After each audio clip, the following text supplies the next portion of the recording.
자, 이번 이야기는 시청자 패더님께서 이야기를 들려주실 거고요. 바로 만나보도록 할게요. 네, 여보세요. 패더님, 네, 안녕하세요. 아이고 반갑습니다. 오늘 패더님께서 이야기를 들려주실 게 또 있으신데 저번에 네네. 이야기해주신 것도 또 업로드가 되었고 또 많은 분들이 충격에 휩싸였어요. 네. 근데 오늘은 좀 저번에도 말씀해주셨듯이 좀 다른 이야기 해주신다고 했는데 어떤 이야기가 될까요? 오늘 들려드리려고 했던 거는 며칠 전에 연락을 받고 급히 만난 친구의 이야기인데요. 아, 네. 네, 지금 이 친구가 많이 아파서 병원 면회도 쉽지 않은 상태고, 저를 알아보기도 하고, 알아보지 못하기도 하고, 또 가족들은 뭐 남은 시간이 많지 않다고 생각하는 위중한 상태예요. 아이고, 예. 네, 근데 이 친구가 예전에 본업을 하면서 뭐 지역 가수를 겸할 정도로 끼도 많고, 사람들 앞에 나서기도 좋아하던 친구인데, 이 상황이 좋아지고 상태가 호전되길 간절히 기도하면서 이 친구가 이 편집된 영상을 보고 좋아할 수 있도록 조금이나마 아이고. 빨리 이 이야기를 해보려고 준비를 했거든요. 빨리 일어나셔야 되는데요, 그죠? 네, 네네. 알겠습니다. 그럼 바로 출발을 해보도록 하겠습니다. 렛츠고! 길이십니다. 패더예요.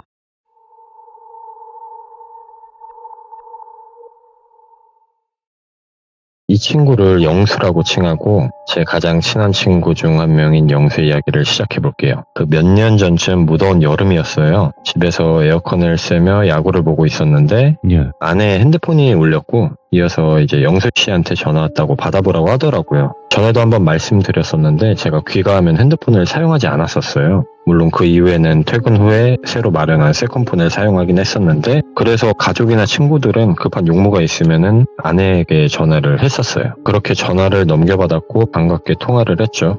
영수는 당시에 이삿짐 센터를 운영하고 있었어요. 그 아버지가 서울, 대전, 울산, 제주도 각지에서 센터를 운영 중이셨는데 그걸 이어받기 위해서 몸으로 뛰며 배우며 아주 열심히 일할 때였어요. 통화 내용은 너네 집 근처에서 일이 끝나가지고 직원들은 차를 갖고 퇴근했고 나는 너랑 놀라고 아파트 정문 쪽에 와 있다는 거였어요. 그래서 저는 집으로 올라오면 되지 왜 전화를 하고 있냐라고 물었더니 땀 냄새가 너무 많이 나서 민폐라고 못 올라가겠다고 그러더라고요. 그래서 아내한테 영수 올라와서 좀 쉬고 같이 나갔다 와도 되겠냐 물었더니 두 손만 무겁다면 무조건 오케이라고 하더라고요. 예, 그래서 영수랑 몇 번의 실랑이 끝에 올라왔고 냄새는 확실히 심하긴 하더라고요. 그래도 양손 가득히 과자와 아이스크림들이 용서가 되었었어요. 뭐가 됐든 열심히 일한 남자의 땀 냄새는 멋지더라고요. 냄새가 멋진 건 아니었지만 아무튼 그렇게 씻고 나와서 네. 아내가 맥주 마실 거면 집에서 간단하게 마시라고 안주를 내준다고 하길래 그렇게 저와 아내, 영수의 단촐하지만 즐거운 술자리가 시작돼요. 원체 자주 보는 친구라 맨날 하는 얘기가 거기서 거기고 그래서 친구의 잊지도 않는 그 미래의 부인 얘기나 하던 중에 갑자기 이야기가 시작돼요. 영수가 말했어요. 내가 저번 주부터 어제까지 진짜 이상하고 찜찜한 일을 겪었거든.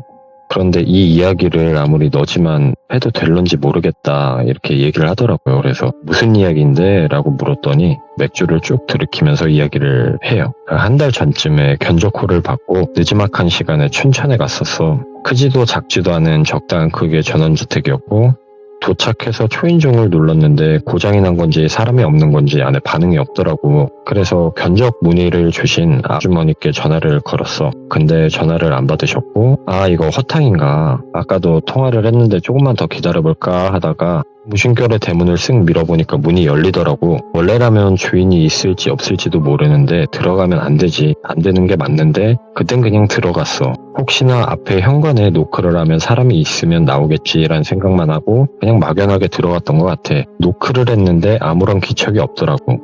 그래서 돌아 나가는데 내 옆쪽으로 일직선의 빛이 생기더라고. 그래서 돌아봤지. 거실로 보이는 통창 쪽에 누군가 커튼을 살짝 걷은 채로 서서 보고 있더라고.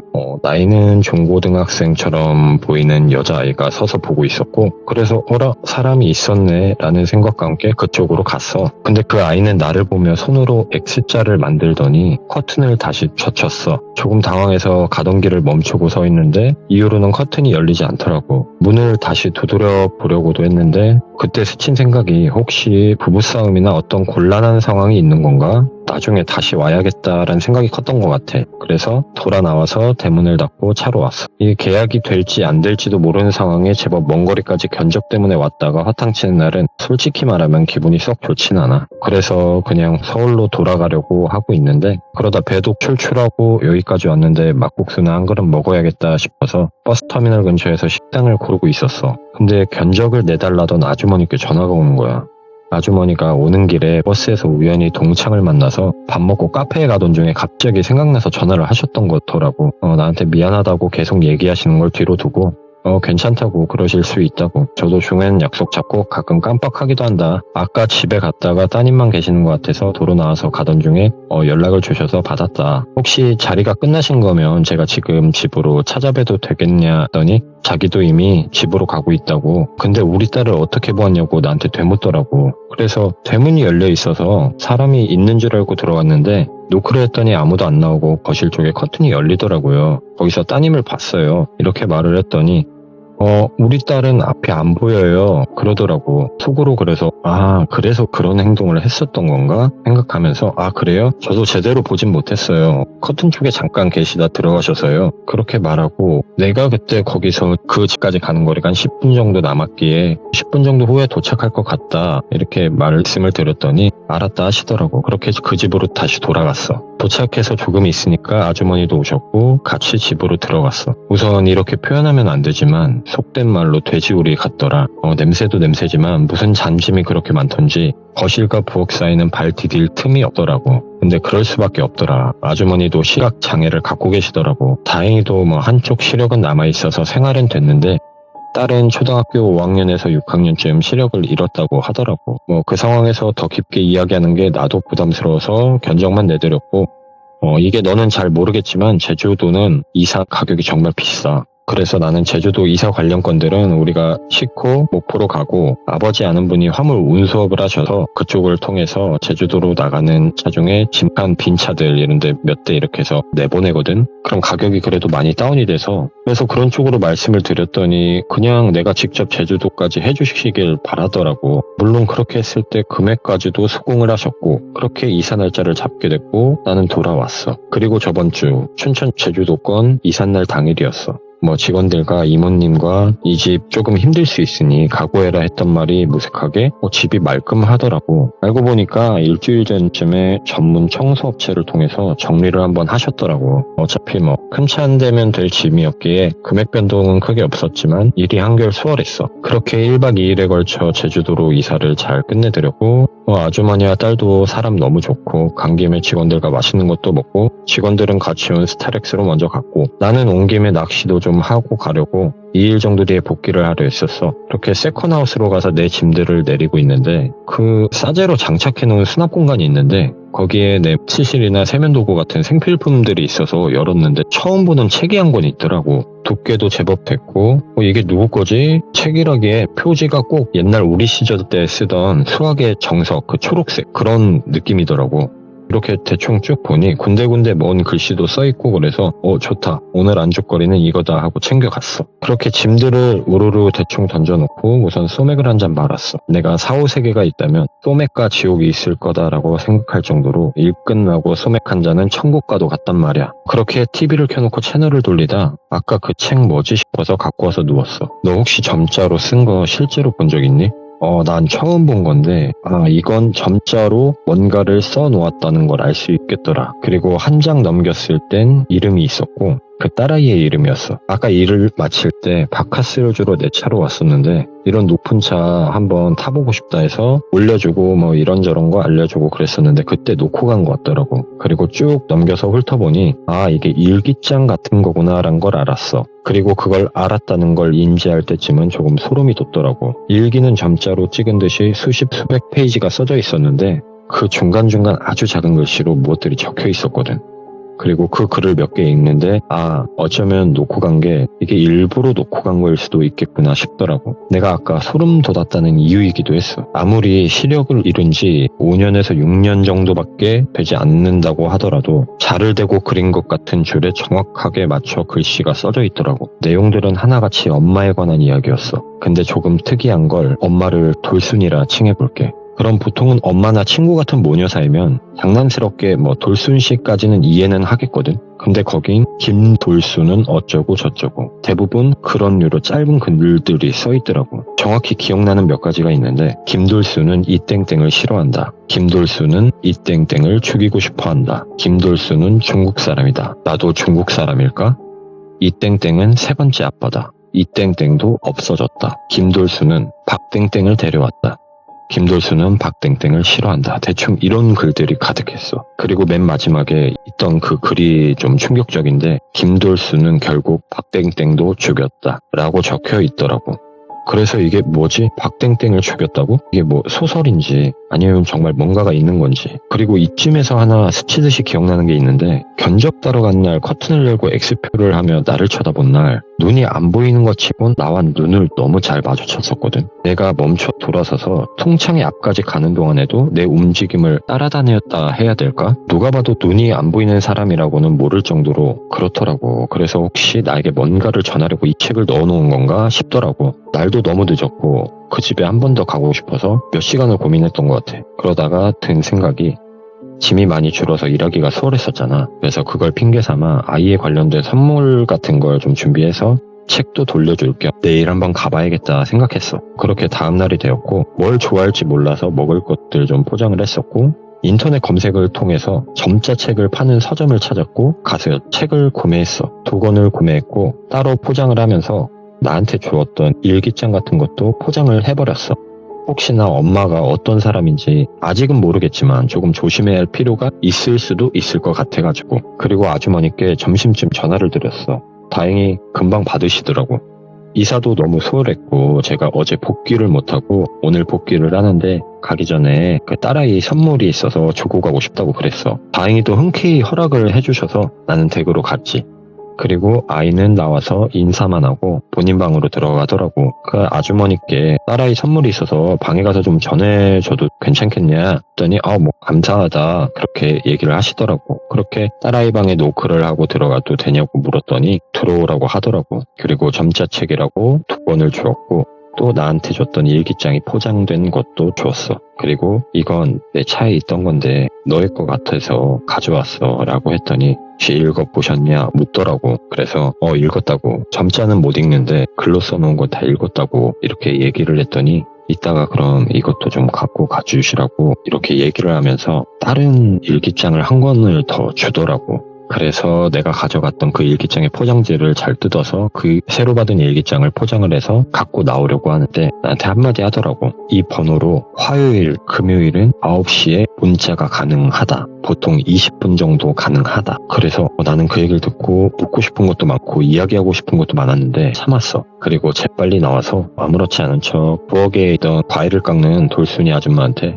견적 요청 전화가 와서 아쉽지만 지금 가봐야 될 것 같다고 무탈이 잘 지내시라고 이렇게 얘기를 했고 그렇게 그 집에서 조금 황급히 나오게 되었어. 그리고 서울로 돌아왔고 받았던 책의 맨 앞장에 있는 번호가 있더라고. 그 번호를 확인했고 일기를 읽어나가기 시작했어. 저번에 보았던 게 2번에서 3번 정도라면 이게 1번 같더라고. 거의 점자 느낌의 글들이었고 책의 뒤쪽에 가서야 글로 써놓은 것들이 있더라고. 아빠로 보이는 남자에 관련된 글이었고 이땐 돌순이라는 표현도 없었고 온통 아빠로 관련된 글이었어. 누가 봐도 아빠와 유대관계가 엄청 좋은 딸의 모습이었어. 그렇게 흐뭇하게 보던 중에 맨 뒤쪽에 이런 글이 있더라. 그 땡이 아빠를 죽였다. 그렇게 다음 주 되기만을 기다렸어. 이미 금요일이 지났기에 연락을 할 수가 없었어. 그리고 며칠 전 그 화요일에 처음 연락을 해봤어.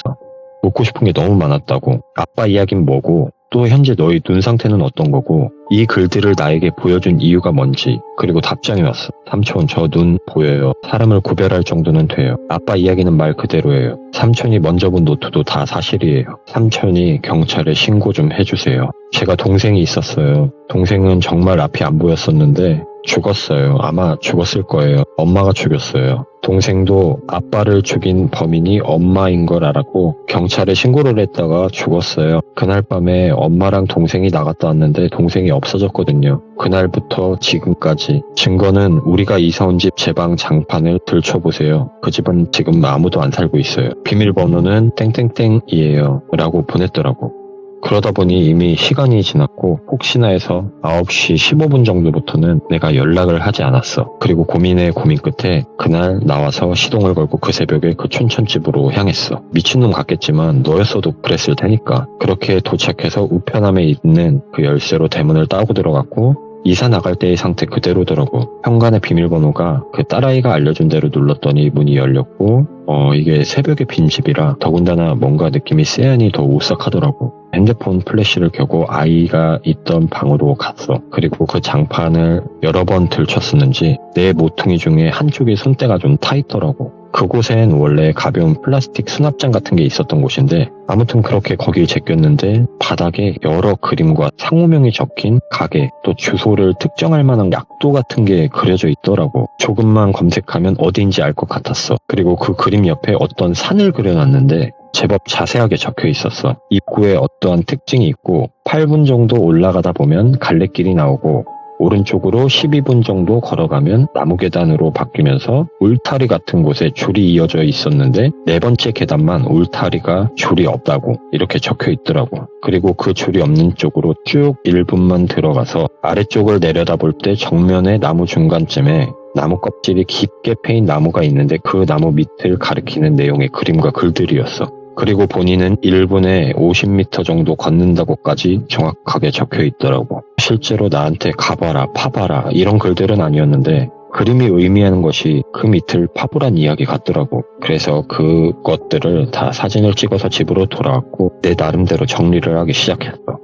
이런 상황이 두려웠지만 다른 의미로는 조금 재미있기도 하더라. 내 안에 있던 뭔가가 깨어나듯이. 그리고 오늘 혹시 몰라서 점만 찍어서 문자를 보냈는데 답장이 없더라고. 그래서 온 거야. 재수 씨한테 미안하지만 산 좀 같이 가보자고. 그리고 저는 아내를 쳐다봤어요. 아내는 대답하기도 귀찮은지 손을 허이허이 저으면서 가란 뉘앙스를 풍겼거든요. 이게 사실 안 된다고 했던 거인지 모르겠지만 제가 강제적으로 이해하기론 가란 의미로 이해해버렸어요. 그렇게 그 다음날 토요일 영수와 점심쯤 만나서 밥을 먹고 이동하기로 하고 식당에서 만났어요. 그렇게 밥을 먹으며 많은 대화를 나눴고 영수는 그 아이 방에 그 아래에 적혀있던 내용들을 토대로 조사했던 곳을 한 군데로 압축을 했더라고요. 그나마 약도와 비슷한 지형을 갖추고 있었고 적혀있던 상호명을 통해 정보를 얻어냈다고 말을 하더라고요. 그렇게 가장 유력해 보이는 강원도의 모 지역으로 이동을 하게 돼요. 그 2-3시간을 달려간 끝에 목적지에 가까워졌어요. 엄청 작은 마을 단위가 있었고 거기서 한 5분 정도 더 들어가니까 지금은 영업을 하지 않는 몇 개의 점포들이 나오더라고요. 영수는 이곳이 자신이 찾던 곳이 맞는 것 같다고 이렇게 얘기를 했었고 그 상호들도 일치했고 약도도 비슷하다고. 그치만 문제가 하나 생겨요. 그 주변에 여러 개의 작은 산이 있었고 그 산에는 또 입구마저 여러 개였어요. 그래도 여기까지 성공적인 건 같으니까 주변을 하나하나 확인해보자고 해서 뭐 그렇게 가장 가까운 산 입구부터 훑기로 해요. 그렇게 긴가민가 하는 곳은 직접 올라가 봤고 가장 핵심이 되는 것들 위주로 둘러봤어요. 입구에 어떠한 특징이 있는 곳 또 천천히 걸어 올라갔을 때 8분 정도 뒤에 갈래길이 나오는 곳, 그 갈래길에서 우측으로 12분가량 걸어가면 나무 계단으로 바뀌는 곳, 뭐 이러한 특징을 갖고 있는 산을 찾는데 이게 생각보다 시간이 많이 걸리더라고요. 다른 것보다도 첫 번째 단서인 그 입구에 무슨 특징이 있다 했었는데 그 특징에 대해 정확한 설명이 없어서 그 입구가 일반적인 산과 조금이라도 다르면 그냥 특이점이 있는 입구가 보이면 그냥 무조건 올라가 봤어야 했었거든요. 네, 그렇게 뭐 한두 시간쯤을 이산저산 오르며 아무런 소득 없이 날렸고 오후 6시에서 한 7시 사이쯤 됐을 거예요. 아무래도 여름이다 보니까 그 어두워지진 않았는데 산을 오르고 내리다 보면 시간이 생각보다 순식간에 지나가서 더 이상 뭐 산을 오르기에는 애매한 시간이 되었더라고요. 그래도 영수는 기왕 온 거 한두 군데만 더 가보자 했고 뭐 그렇게 한 군데만 더 올라갔었고 그곳도 역시나 뭐 아무런 소득이 없었죠. 결국에는 철수하기로 했고 자신이 뭔가 착오가 있었던 건지 뭐가 문제인지 모르겠다고 막 자책과 짜증이 섞인 말투로 이런저런 이야기를 하더라고요. 저는 제안을 하나 하게 돼요. 지금 내가 아내한테 전화해서 내일 들어가겠다고 이야기할 테니까 그 춘천집을 한번 다시 가보자 이렇게 얘기를 했죠. 혹시 뭐 놓친 게 있을 수도 있으니까 한번 가보자 이렇게 했고 뭐 영수는 기다렸다는 듯이 그래줄래? 그래주면 나야 고맙지 이렇게 얘기를 하더라고요. 그렇게 저희는 뭐 춘천집으로 향하게 돼요. 도착했을 때 영수는 익숙하다는 듯이 우편함에서 열쇠를 꺼내서 대문을 열었고 그 안으로 들어가서 비밀번호를 눌렀어요. 네.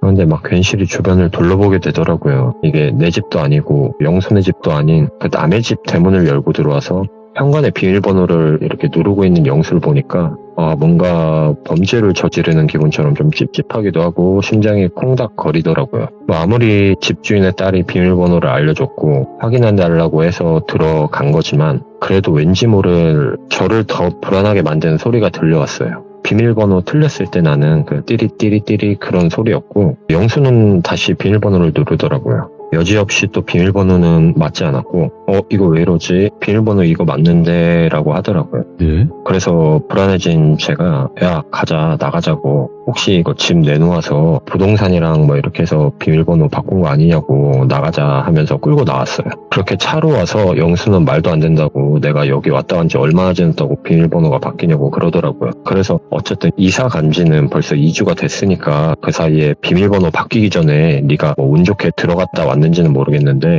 지금은 어쨌든 집을 내놓은 건지 뭔지 몰라도 비밀번호가 바뀌었으니까 더 이상 들어가는 시도를 해선 안 될 것 같다 이렇게 이야기를 했죠. 그렇게 서울로 되돌아가야 되나 아니면 뭐 이곳 근처에서 하루를 좀 묵고 내일 아침에 그 산으로 다시 돌아가야 되나 서로 이야기를 하다가 네. 결국 서울로 돌아왔어요. 돌아왔고 뭐 저는 자게 되고 뭐 전날 저녁에 늦게 들어온 탓인지 피곤해서 좀 아침 늦잠을 잤어요. 그래서 저는 아침을 먹고 몸이 좀 찌뿌둥해가지고 아들과 목욕탕을 갔다가 나오면서 영수는 뭐하나 하고 전화를 했어요. 금방 받더라고요. 영수야 일어났어? 그랬더니 뭐 어제 잠 한숨 못 자고 결국 새벽에 산을 다시 갔더라고요. 뭐 그렇게 아침까지 기다렸다가 산들을 확인 중이라고 나중에 다시 전화하겠다고 하더라고요. 그래서 알았다고 했고 집에 와서 하루를 보내고 있었어요. 그리고 시간이 정확히 기억은 안 나는데 런닝맨을 한참 보던 중이었는데 영수한테 전화가 오더라고요. 야, 집 앞으로 빨리 내려와 보라고. 그래서 옷을 대충 걸치고 내려왔어요. 정문 쪽에 비상 깜빡이를 켜고 서 있었고 조수석 창문을 내리면서 얼른 타라고 하더라고요. 그렇게 차에 타서 당시 살던 집 근처에 그 버스 터미널이 있거든요. 거기 네. 주차장으로 갔어요. 도착해서 내리더니 막 뒷자리에서 무슨 포대 같은 곳에서 막 삽이랑 이런저런 것들을 주섬주섬 꺼냈고 그 포대 맨 아래쪽에 깔려있던 메이크업 박스처럼 생긴 알루미늄 상자를 하나 꺼내더라고요. 크기는 가로 세로 높이가 거의 한 30cm 정도 돼 보이는 정사각형의 박스 모양이었고 가운데 키를 돌려 여는 곳이 있는 그 모양새였고 아무래도 영수는 앞전에 읽었던 그 일기장의 내용들도 있고 불안해서 못 열어봤다고 하더라고요. 그러면서 이거 도저히 혼자는 못 열어보겠다고 하길래 나도 무섭다고 열기 싫다고 했는데 그럼 자기가 열 테니까 같이 보자고 그러더라고요. 결국 거절하다가 끝내 호기심에 같이 열게 돼요. 위로 열리는 구조였고 위쪽은 계단식으로 정말 메이크업 박스 형식으로 생겼더라고요. 네. 그 아래는 좀 골프백 같은 게 분할되어 있는 것처럼 여러 개 정도로 분할이 되어 있었고 거기 비닐로 된 봉투 같은 거 입구가 고무줄로 묶인 것들이 여러 개가 있더라고요. 그래서 저희는 하나하나 꺼내보았어요. 견출지 아시죠? 알죠? 그런 견출지들에 어떤 이름들이 적혀서 붙어 있었고 김돌순, 뭐 이땡땡, 박땡땡 등 엄청 낯익은 이름들이었어요. 일기장에 거론되었었던 이름들이었고 그 안에는 잡다한 게 들어있더라고요. 정확하게 기억이 안 나는데 이땡땡에는 뭐 면도기와 볼펜 같은 거, 박땡땡 거에는 뭐 조금 더러운 면봉들과 머리카락, 뭐 칫솔 이런 것, 그리고 뭐 다른 이름이 붙어있는 봉투들에도 그런 것들이 들어있었고 근데 김돌순 봉투에는 뭐 약국 봉투에 들은 약 같은 것도 있었고 헤어밴드랑 손톱깎이 그리고 뭐 안약통처럼 생긴 작은 통에 들어있는 노란색 액체. 근데 이 액체는 뭐 냄새를 맡아본다던가 그런 건 하지 않아서 뭔지는 아직도 잘 모르겠어요. 아무튼 이게 뭘까 뭐지 이렇게 생각을 하면서 둘이 얘기해서 도출해낸 결론은 이거였어요. 이게 뭔진 정확히 모르지만 어쨌든 그 어리다면 어린애가 굳이 대중교통을 이용해서 가기엔 버스 시간대를 진짜 잘 맞추고 택시를 겸용한다고 해도 6, 7시간은 좋게 걸릴 거리 이 상자를 들고 그 산을 올라가서 묻는 그 행동 자체가 좀 일반적이진 않다. 뭔가 강한 메시지를 전달하려는 것 같다. 혹시 이것들이 그 일기장에 적혀있던 누군가 죽었다는 메시지를 입증해줄 만한 단서가 되는 건 아닐까 싶었죠. 근데 또 반대로 이게 그렇게 중요한 증거물이었다면 내가 만약 그 애였다면 곧장 경찰서에 가지고 가서 신고를 했을 텐데, 물론 동생이 경찰에 신고를 했다가 김돌순에게 무슨 변을 당했을지라도 나라면 증거도 모았겠다, 동생의 생사도 알아야겠고 경찰에 신고를 하지 않았을까 하는 생각이 들더라고요. 그리고 이쯤 보고 생각하다 보니 저는 더 이상 이 일과 엮이고 싶지가 않더라고요. 물론 가장 친한 친구가 관련된 일이지만서도 조용하게 살고 싶었어요. 네. 평범한 어느 사람들처럼. 그리고 이 친구에게도 네 마음은 알겠다만 우리가 뭐 경찰도 아니고 탐정도 아니고 너도 그냥 이쯤에서 그만해라, 이렇게 얘기를 했고, 그 일기장이랑 이 박스 그냥 경찰서 갖다 주고 이런저런 일이 있었다고 하면 하다못해 해당 지역 경찰서에서 집이라도 한번 방문을 해보던가 아니면 어떤 처리를 해주겠지라고 얘기를 했죠. 그랬더니 영수는 그러니까 나는 그게 무섭다고 그러더라고요. 그러면서 이 아이 말처럼 동생이 만약 그렇게 된 게 맞으면 경찰에서 집에 찾아가서 이런저런 확인을 했는데 결국 어떠한 범죄 혐의점을 찾지 못해서 이 아이도 동생과 같은 길을 걷게 되면 그땐 그럼 어떡하냐라고 하더라고요. 물론 저 역시 그 부분을 생각을 못한 건 아니지만 깊게 들어갈수록 알아갈수록 그냥 너무 힘들더라고요. 호기심 갖다가 큰일 당한 경험이 제가 한두 번이 아니었으니까요. 물론 이 일 이후에도 저번에 시참 때 전했던 그런 일을 겪기도 했었고 이때도 생각은 같았어요. 난 더 이상 모르겠다, 미안하다, 안 그래도 요즘 일들도 바쁘고 이 이상은 함께는 못할 것 같다, 너도 그냥 잘 생각하고 판단해서 그쯤에서 그만뒀으면 좋겠다라고 말을 하고 차에서 내려서 그냥 집까지 걸어왔어요. 걸어오면서 참 많은 생각이 들더라고요. 대체 이 일들이 뭘까, 정말 무슨 큰일이 일어나고 있는 걸까. 그렇게 이후에도 영수와는 그래도 간간히 통화는 하면서 지냈어요. 그 다음 주에도 그 아이에게 정해진 날짜와 시간에 문자를 보냈다고 했었는데 답장은 돌아오지 않았다고 했고, 그래서 제가 절대로 너 거기 있는 집까지 찾아갈 생각은 하지 말라고 했어요. 이후로도 영수는 그 일에 대해 얘기를 안 꺼냈고 저 역시 묻지 않아서 그냥 잘 정리했겠거니, 그리고 일들도 잘 처리됐겠거니, 이렇게 이야기는 끝이 났는데 저번 주 주말에 제가 급히 누군가와 만남을 갖고 이 이야기의 끝을 정했거든요. 그리고 거기서 정한 그 끝을 마저 들려드릴게요. 예. 그 주말에 만난 누군가가 그 영수의 여동생이 제 여동생과도 친구인데, 그래서 좀 다른 친한 친구들의 형제들보다는 조금 더 돈독한 관계거든요. 네. 이게 모든 게 궁금하게 남은 사건으로 뭔가 흐지부지 끝났네 싶으면서도 어쨌든 영수도 나도 거기서 끄는 건 정말 잘한 거다라고 생각하면 그런 일상을 보내던 때로 돌아가요. 어느 날 영수 여동생에게 전화가 오더라고요. 지금부터 영수 동생을 영희라고 칭할게요. 오랜만에 영희의 전화를 받아서 한껏 들뜬 목소리로 받았죠. 오랜만에 영희야 그랬더니 아무 말 안 하더라고요. 그래서 여보세요 이렇게 말을 했는데 뭔가 전화 너머로 약간 울먹거리는 듯한 느낌의 목소리가 들리더라고요. 그래서 영희야 무슨 일 있어? 여보세요, 말 좀 해봐 라고 얘기를 했더니 그때서야 이 숨 넘어가는 울음으로 꺽꺽대면서 오빠, 영수 오빠가 그러더라고요. 그때 머리가 쭈뼛 서고 얼굴이 갑자기 확 달아오르는 느낌에 머리 전체가 멍해지면서 울리더라고요. 그리고 뭔가 일이 났구나, 일이 났어, 이런 생각과 함께 전에 사건과 연관지었던 것이 아니라 그때 당시에는 그냥 어떤 교통사고나 이런 사고 같은 게 났다고 생각을 했어요. 그리고 왜 영수가 왜 말을 해 했더니 영희는 영수 오빠가 오늘 넘기기 힘들 수도 있대라고 하면서 막 울더라고요. 그래서 그 얘기를 들으면서 나오는 눈물을 막지 못하고 어쩌다가 영수가 지금 어디 있어 막 이렇게 얘기를 했더니 모 대학병원에서 수술 중이라고 하더라고요. 근데 그때 당시에 전화를 끊고 당장 갈 수 없는 상황에 그때 당시 예약만 마무리 짓고 그 병원으로 가게 됐어요. 그 친구들에게 다 연락을 돌렸고 이미 연락을 받았던 친구들도 있었고 네. 그 병원 앞에서 만나기로 했었죠. 저는 팔다리가 도저히 운전을 할 수 있는 상태가 아니었어서 택시를 타고 이동을 했었고 그렇게 친구들을 병원 앞에서 만나서 안으로 들어가게 돼요. 네.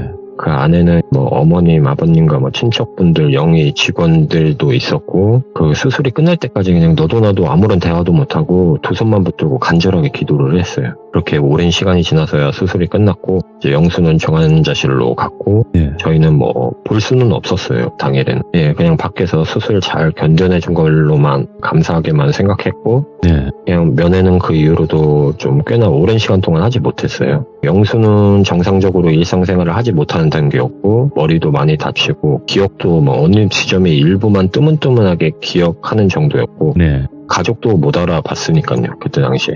물론 그 이후로도 어쩌다가 진짜 컨디션 좋은 날에는 친구들과 엄마, 아빠, 동생을 알아보기도 하는데 거의 그냥 대화 자체는 불가능하다고 생각하시면 될 것 같아요. 이 이야기를 꺼낸 이유는 이제 시작돼요. 그렇게 사고 당일날 네. 수술이 잘 끝나고 영희와 사고에 대해 얘기를 하게 됐어요. 어떤 산에 올라갔다가 떨어졌다고 하더라고요. 근데 그 산이 등산로도 아니었고 왜 그런 곳으로 올라간지 모르겠다고 하더라고요. 그때 전에 그 춘천집이 그때서야 막 생각이 나는 거예요. 그래서 혹시 영수가 아직도 춘천 그 이삿집 사건 때문에 산을 다녔던 건 아니냐고 물었더니 그 영희가 아무것도 모른다는 표정으로 그게 무슨 말이냐고 묻더라고요. 예. 그래서 아니야 예전에 그냥 춘천에서 누가 뭘 알려줬는데 한참 뭐 그것 때문에 산을 갔었거든 뭘 찾는다고 그냥 그렇게 대충 얼버무렸어요. 그리고 속으로 분명히 이게 무슨 연관이 있을 거다 생각하면서 애들한테 그냥 편의점에 가서 시원한 주스 같은 거라도 사다가 가족들이랑 해서 돌리자,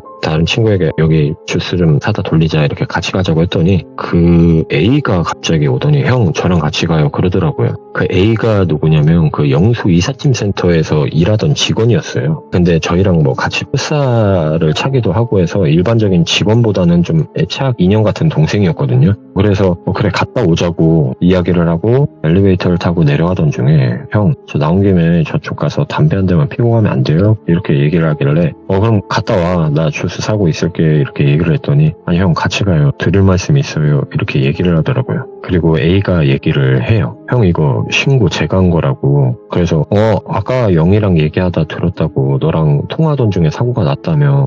그래도 다행이다 천만다행이야 너랑 그렇게 통화하다가 이렇게 사고가 나서 불행 중 다행이다 그랬더니 영수 형이 형한테 말하지 말라 해서 계속 말 안 했었는데 영수 형 춘천집 때문에 사고 난 거예요 이렇게 얘기를 하더라고요. 그래서 그 뭔 소리야 그럼 아직도 그 산을 찾아 헤맨 거냐고 이렇게 물어봤더니 아니 산에서 찾을 건 다 찾았는데 산을 또 왜 간 건데 그렇게 물었더니 얘기를 하더라고요. 때는 저와 그 메이크업 박스를 확인하고 뜨문뜨문 연락을 하며 지내던 때로 다시 돌아가요. 어딘가에 매달려 일에 집중을 하지 못하던 그 자신이 알던 형의 모습이 아니어서 A가 끈질기게 물음 끝에 그 영수에게 저와 있기 전부터 또 저와 했었던 일까지 모든 이야기를 들었대요. 그리고 그때부터 저를 대신한 서브 역할을 이 A가 했다고 하더라고요. 그렇게 둘이 제주도 이삿집으로 갔었대요. 이사한 지 한 달도 되지 않았는데 집에 사람도 없고 몇 날 며칠을 막 그 집 앞에서 잠복 수사하듯이 막 기다렸었다고 해요. 처음에는 어디 여행을 갔나 싶었는데 점점 들어오지 않는 기간이 길어지다 보니까